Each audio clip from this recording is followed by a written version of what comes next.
we all do it.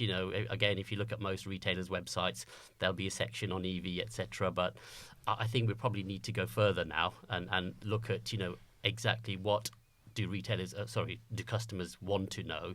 What should they know? What do they need to know? And then try to give them that information to make an informed decision.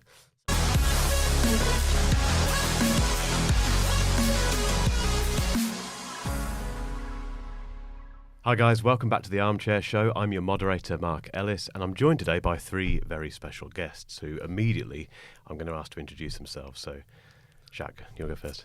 Yes, thank you, Mark. Well, good morning, and thank you for having me. So my name is Shaq Hussain. I'm the marketing director at Pentagon Motor Group. Been there for about 2.5 years now, but predominantly most of my career has been in the automotive industry. Started in marketing and also studied marketing, actually, one of those rare things. But back in 2000 at a Mercedes dealership in West London. And, I think I've been fortunate in my career to work for some fantastic brands, both at retailer side, manufacturer side, worked with volume brands, luxury brands. So, I feel very lucky to be in the industry. It is a fantastic industry. Really enjoy it. And, hopefully I've got a few more years in it. But, it's great to be here today. It's doing something right if you've been here this long. Yeah, definitely. Duncan? So I'm Duncan Ballach. I look after all things marketing for BMW Park Lane. So that's BMW Mini, our motorbikes, and then also 2 service centres. I've been with BMW Group for 10 years, always been head office, but after 8 or 9 years, had the opportunity to come out into Park Lane, which is the brand-owned store in the UK, and so a nice exposure to the world of retail. And as we've been discussing this morning already, just a completely different world from that head office perspective. Sounds interesting journey in, definitely. Yeah, exactly. Barry, go for it. I'm Barry Judge, CEO of Motors. I've been the CEO of Motors now for almost 18 months and moved to London for the position. So prior to Motors, I spent about 15 years in the Middle East, managing leading marketplaces on behalf of OLX Group and working across both horizontals and verticals, predominantly with a focus on automotive and property. So extensive experience in marketplaces in countries like UAE, Egypt, Lebanon, Oman. Very interesting environments to build marketplaces in, and I've come out here to work on Motors, and I'm 18 months into the journey. So much different experience. It's a really interesting insights, I think, from this. So we're here to talk about marketing, obviously, as you can probably guess for people that are watching this. What do you think the industry does really well to create a fantastic online experience? Shaq, go for it. I think, as an industry, historically we've probably been quite slow to uptake on the digital side of things. And, I think during COVID, a lot of that changed and, boosted in terms of what we do digitally. I think, positively, we are very agile. If you look at pretty much any retailer website these days, you'll notice there's lots of updated offers on there, and that's what we're very good at, the transactional side of things. Obviously, from a marketing perspective, we want to make sure that the customer journey is as excellent as it can be, and that's the sort of holy grail. Definitely from the work that I try to do with my team, that's what we're trying to achieve. But yeah, definitely the agility. We've had a very, very different market, let's say, over the last 3 or 4 years, where everything we knew about the market suddenly changed, and we've had to respond to that and come out the other side as well. So yeah, I would say it is. If there's one word, I'd say it's being agile.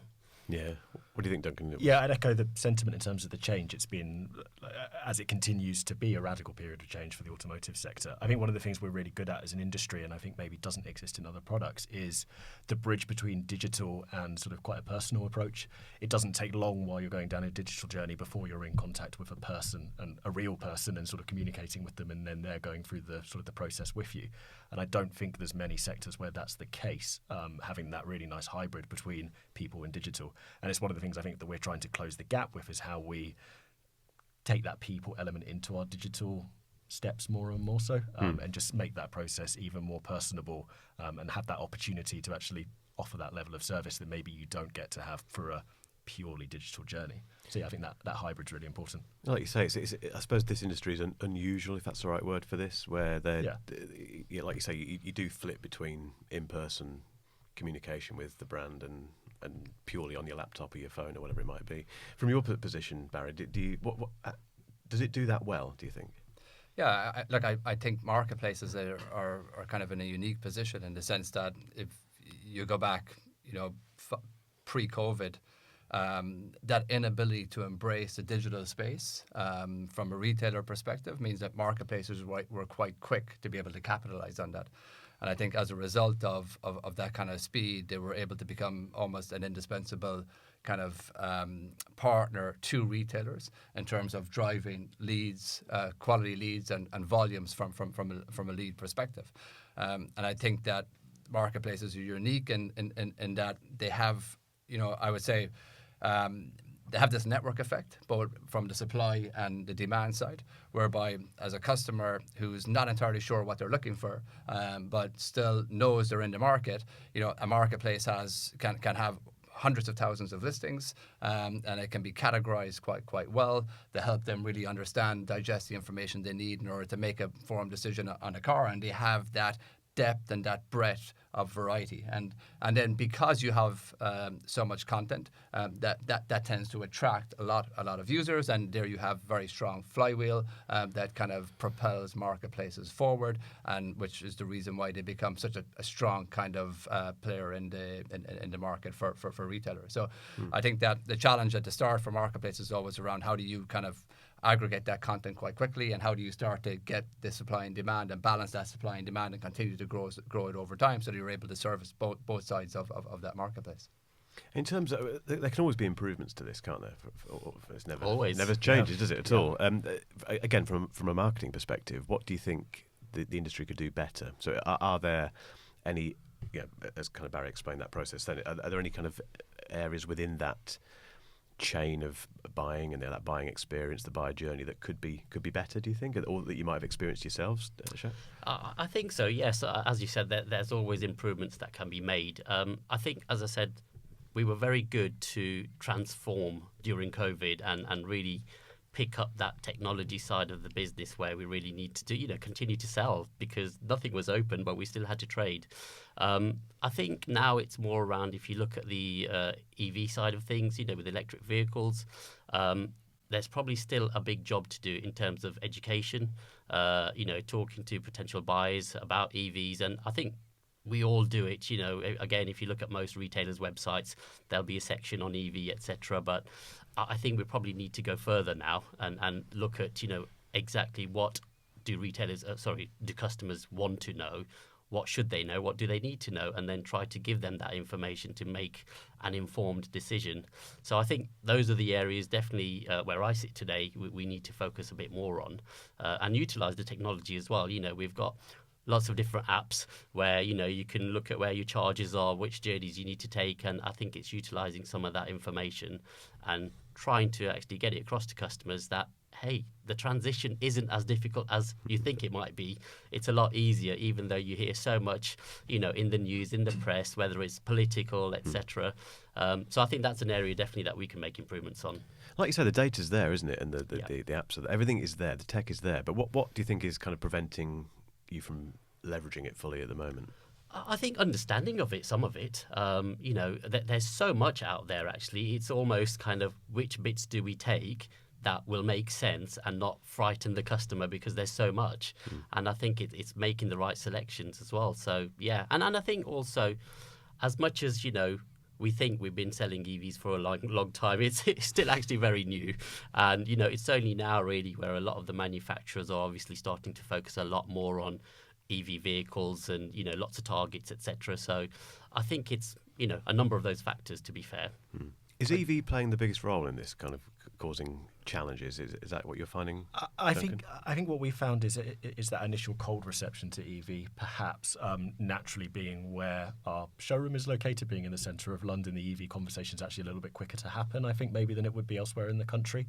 But I know from sort of the experience that I've had when I've spoken to people in that sort of conversation about education is, as soon as we can actually get away from whether it's assets online or it's information and content there, when we can start having those personable conversations and you talk to someone that's had experience of owning and running an EV, actually I find that it becomes a very easy conversation. So it kind of links back to the answer to the previous question as well, but actually when we can start getting people involved in the processes, and as long as they've got that relevant experience with the cars, that comes across so much better than it does reading something about the range and the charging speeds and charging times, because a lot of the time that doesn't feel real.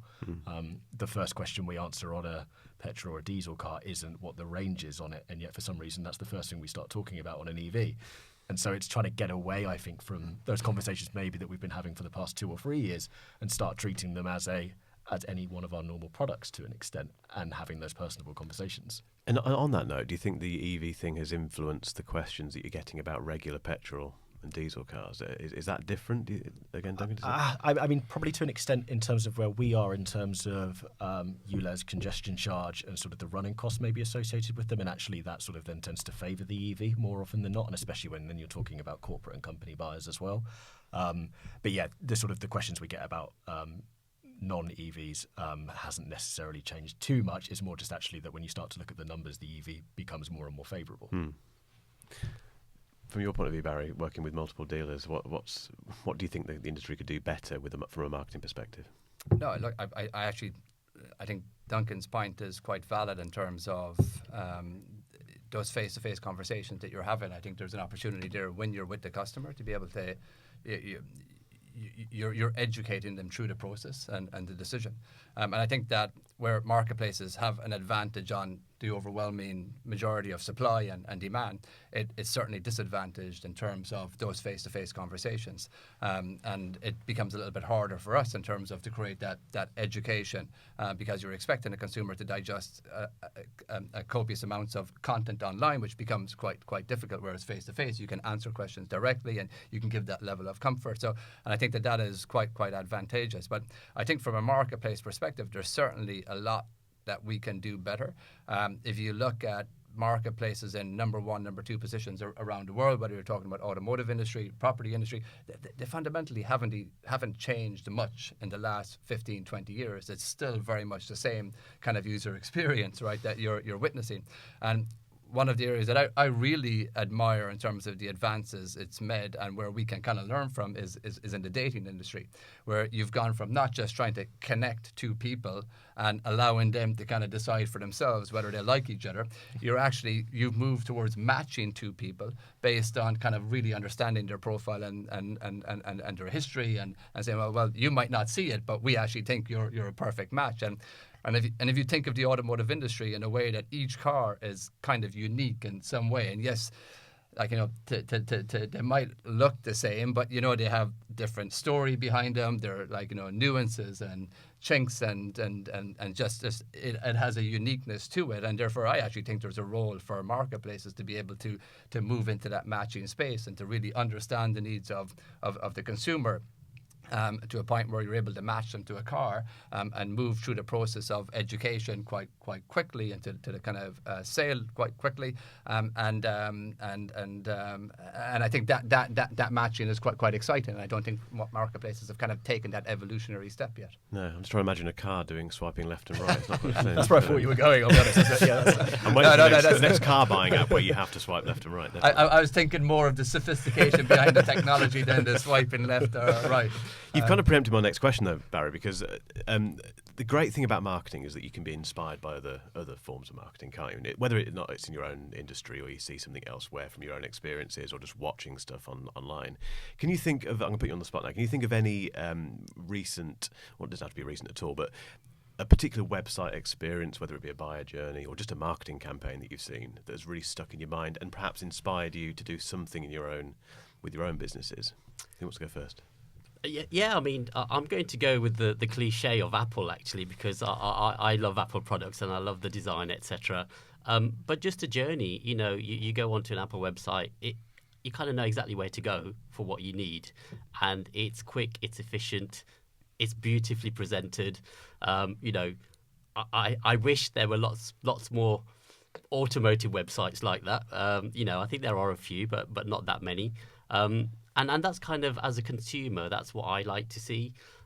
It's just seamless in terms of, you know, when you want to go and purchase something, even if you want to find out information on the product, it's just easy, and that's what it's supposed to be, isn't it? I say any sort of transaction, any journey should really be seamless, and that's what it is. It's effortless. I know exactly what I need, where to go, and that works really well for me. And I guess also going back to what we were saying earlier about the hybrid thing, they do that very well, don't they? Because they have the Apple stores, but they have the online experience. Yeah. You can just as easily buy a MacBook online as you can go into the store and continue that journey or finish it off or whatever you need to do. Precisely, and it's also, I've bought a phone recently, and so I bought it online, through Apple, but the phone's telling me, I can go and see an Apple expert and, have an hour with them and they'll take me through everything, etc. Great if I hadn't had an Apple phone before, but, it's that almost the omni-channel journey. And that's what we're trying to do in the automotive world as well. So, yeah, it really works for me. Absolutely. Duncan, can you think of one? Yeah, there's one that comes immediately to mind, and it's sort of cheating because it's within automotive, but not necessarily not necessarily a competitor to myself at Park Lane, but the platform Collecting Cars. I think what they do incredibly well, as someone who is a petrol head, is it's very heavily curated content in terms of the imagery that they use, the way they tell the story about the car and everything else that sits behind that. And you can learn everything you need to know about it as a collectible, but also as the car doing the tool piece as well, through that content that they put out. And then when you then look at the ecosystem they build around it in terms of blog content and YouTube and their socials, they get people sort of to really fall in love with the stuff that they're selling. And I think there's a lesson to be taken there in terms of how we then say translate that to a car that maybe is more of an A to B tool than sort of a desirable collectible, but actually they're all still about sort of someone spending a considerable sum of money on something that they're going to live with for a number of years. I guess it's those people who aren't petrol heads for whom a car is just, like you say, an A to B tool. Yeah. How do you get around that? Because like you say, people like yourself, and I'm a petrol head as well, I'm very easily swayed by nice images of cars, pathetically so, but my mum wouldn't be because she doesn't care. It's just a thing to get her from my girlfriend's the same. What would have to change, do you think, for those people to be inspired to buy just from seeing imagery? Or yeah, and I think this is one of the things that we really try to get right, is that interaction where we can get people in front of those customers, whether that's, and I'm not necessarily always sort of in person one-to-one, but actually the content that you can put out in terms of social media content, Instagram, TikTok, all the different platforms in terms of that video content, and having people present the product and talk around the product, even in quite a short, snappy, casual way.